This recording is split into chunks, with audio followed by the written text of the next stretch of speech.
Bicycle day નિમિત્તે અમદાવાદના riverfront ખાતે આ દિવસની ખાસ ઉજવણી કરવામાં આવી હતી. તો ઇન્વિઝિબલ એનજીઓ અને ડ્રગ ફ્રી નેશન માટે જે કામ કરી રહ્યું છે તેના કારણે કે ભારત દેશમાં સર્વે પ્રમાણે 8 કરોડથી વધુ લોકો 10 થી 17 વર્ષના બાળકો, ત્યારે બીજી તરફ માય બાઇક દ્વારા તેમની 10મી વર્ષગાંઠની ઉજવણી કરતા 10 મિનિટ ફ્રી કરવામાં આવ્યો હતો, જેથી રિવરફ્રન્ટ પર સાયકલ ચલાવવા માંગતા લોકોને તેનો સીધો ફાયદો મળશે. તો બાઇસિકલ ડે નિમિત્તે અમદાવાદના રિવરફ્રન્ટ ખાતે માય બાઇક અને ઇન્વિઝિબલ એનજીઓ દ્વારા આ ખાસ ઉજવણી કરવામાં આવી હતી.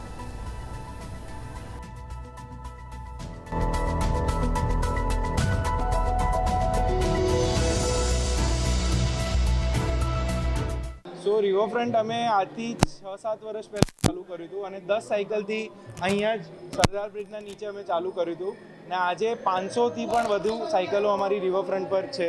તો બહુ સારો અમને રિસ્પોન્સ મળ્યો છે રિવરફ્રન્ટ પર. અને ઓવરઓલ અમદાવાદમાં જોવા જોઈએ તો અમારી 3000 સાયકલો છે. તો રિવરફ્રન્ટનો પ્રોજેક્ટ પર 500 સાયકલો છે અને 2500 સાયકલ અમારી સ્માર્ટ સિટી અમદાવાદ સાથે આખા અમદાવાદ શહેરમાં ફેલાયેલી છે. ટોટલ 220 જેવા સ્ટેન્ડ છે અમારા અમદાવાદમાં અને એમાંથી 85 સ્ટેન્ડ BRTS સાથે અમે BRTSના બાજુમાં મૂક્યા છે. એટલે અમારો ઓબ્જેક્ટિવ એ છે કે લોકો સાયકલથી હેલ્થ અને લીઝર માટે તો સાયકલિંગ કરે જ છે, પણ કમ્યુટ માટે પણ માય બાઇકનો વપરાશ કરે અને BRTS સાથે જોડાવા માટે ઉપયોગ કરે. અમારા જે રાઈડ અમે આજે કરી એ 3 જૂનની જે વર્લ્ડ બાઇસિકલ ડે છે એના નિમિત્તે કરી હતી. આજે એમાં અરાઉન્ડ 100+ લોકોએ પાર્ટિસિપેટ કર્યું હતું. 10 કિલોમીટરની રાઈડ હતી અને આ રાઈડના થ્રુ અમે નો ડ્રગ્સ કેમ્પેનની જે અવેરનેસ છે એ ફેલાવવા માટે આ રાઈડ કરી હતી.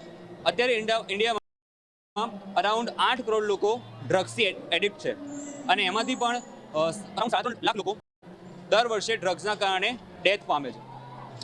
એમાં પણ અરાઉન્ડ 1 કરોડ લોકો તો માત્ર બાળકો છે, 10 થી 17 વર્ષના લોકો બાળકો છે. એટલે આ જે કન્ડિશન છે એને એક પ્રમાણે મેન્શન કરવા માટે અને આ કન્ડિશનને સુધારવા માટે અમે નો ડ્રગ્સ કેમ્પેન ગયા વર્ષે ચાલુ કર્યું હતું. આ વર્ષે જાન્યુઆરીમાં અમે 1100 કિલોમીટરની રાઈડ કરી હતી.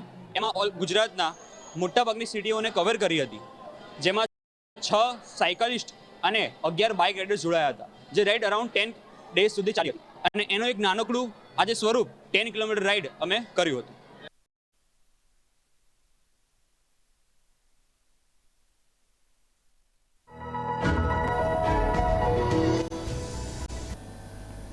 મહેસાણાના વિજાપુરમાં